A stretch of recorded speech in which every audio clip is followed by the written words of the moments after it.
Hi guys, so today we're going to do some sometimes, always, never problems. And our first one is a rhombus is blank a square. So we need to look at the requirements to be a rhombus and to be a square. So for a rhombus we need to have 4 equal sides. That's our only requirement for a rhombus. And for a square we need 4 equal sides and 4 equal angles.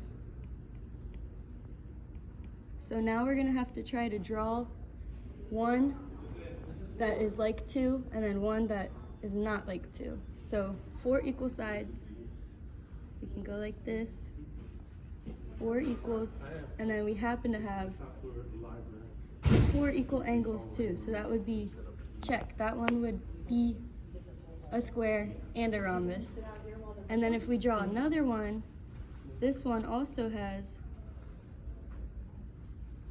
4 equal sides, but we don't have equal angles, so this would not be both. So this one would be sometimes. A rhombus is sometimes a square. Okay. Our second one, we have a rectangle is blank a parallelogram. So now we're going to figure out the requirements for a rectangle. A rectangle needs 4 equal angles, and a parallelogram, it needs 2 parallel sides. So if we draw a rectangle, 4 equal angles,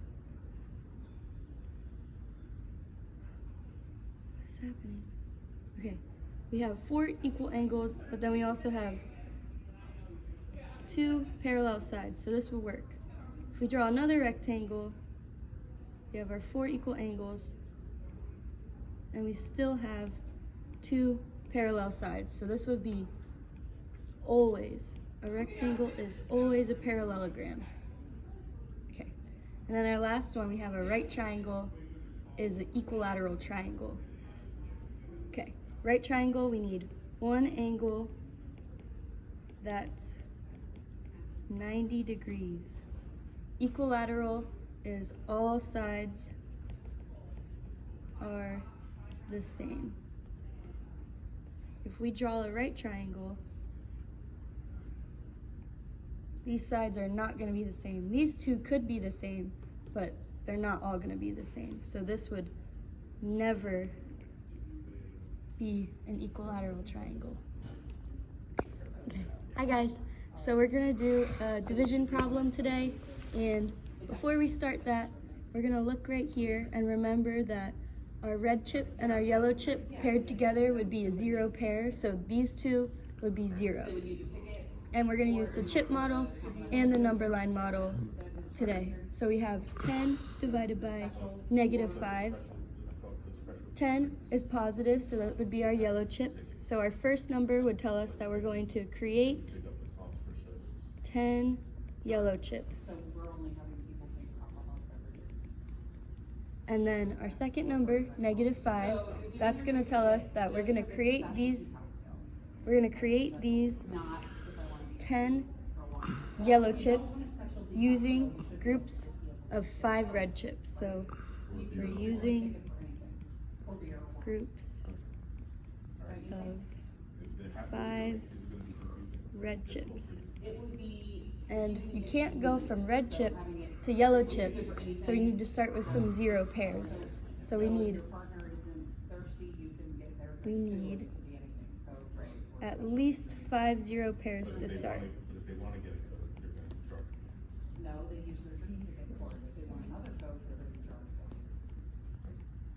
Okay, so there's 5 0 pairs. So we do have the non-alcoholic specialty drink. And we're not at 10 yet. We don't see 10 yellow chips yet, so we need to add another 5 0 pairs. And now we do have 10 yellow chips, but we have 10 red chips as well. So we need to take these groups of red chips away. We need to get rid of them, so then we only have our 10 yellow chips. So when we take these away, we're taking away 2 groups of red chips. So that would tell us that our answer is -2, since we're taking away 2 groups of the red chips. Okay, and now doing the number line model with this, we have -10 divided by -5. We have our number line, 0, 1, 2, 3, 4, 5, 6, 7, 8, 9, 10. 1, 2, 3, 4, 5, 6, 7, 8, 9, 10. Okay, our first number, let me write all this in really quick. I messed up. 9, 10, 1, 2, 3, 4, 5, 6, 7, 8, 9, 10. Okay, now we have our number line. Our first number is going to tell us where our target is. So 10 is our target, so we want to get right here when we're on our number line. -5 is going to tell us to look negative. So we're looking at this way from 0, looking at the negatives, and our jump sizes are 5. Jump sizes 5. So we need to make jumps of the size of 5 to get to 10. So we need to move away from the arrow, go this way, because we're starting at 0. And then we make 1 jump of 5, and then another jump of 5. So we have 1, 2 jumps, and we're looking away from, or we're moving away from the arrow, we're moving backwards. So that would tell us our answer is -2. And that's it. Hi guys, so today we have a word problem that will deal with some ratios. And our word problem is Drew has some Pokemon cards. 2 out of 5 cards are green. 1 out of 3 green cards are legendary. What fraction of Drew's cards are green and legendary? So our first ratio in this problem are 2 out of 5 cards are green. So we have our fraction, 2 out of 5. The bottom would be cards total. So this is all of Drew's Pokemon cards. And then 2 would be how many of the cards are green. And then our second ratio is 1 out of 3 green cards are legendary. So now we have a second ratio to the side, 1 out of 3. So 1 out of 3 of the green cards are legendary. Now that we have our 2 ratios, we're gonna draw a picture. So we're gonna first start with this ratio right here. We have 2 out of 5, so this would be green, this would be green, and then the rest of the 5 would just be random cards. We don't know what color they are or anything else about them.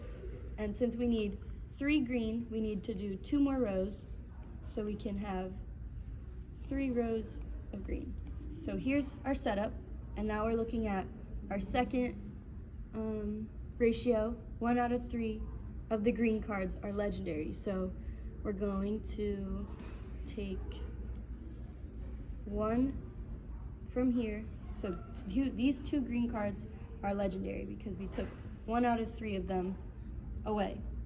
So now to the side, we can write out how many of each cards we have. So from this, we know that we have 2 legendary green cards. We know that we have 4, 1, 2, 3, 4, 4 non-legendary green cards. And then we have 6 green cards total. And then we have 9 non-green cards. And then the total amount of cards we have is 15 cards.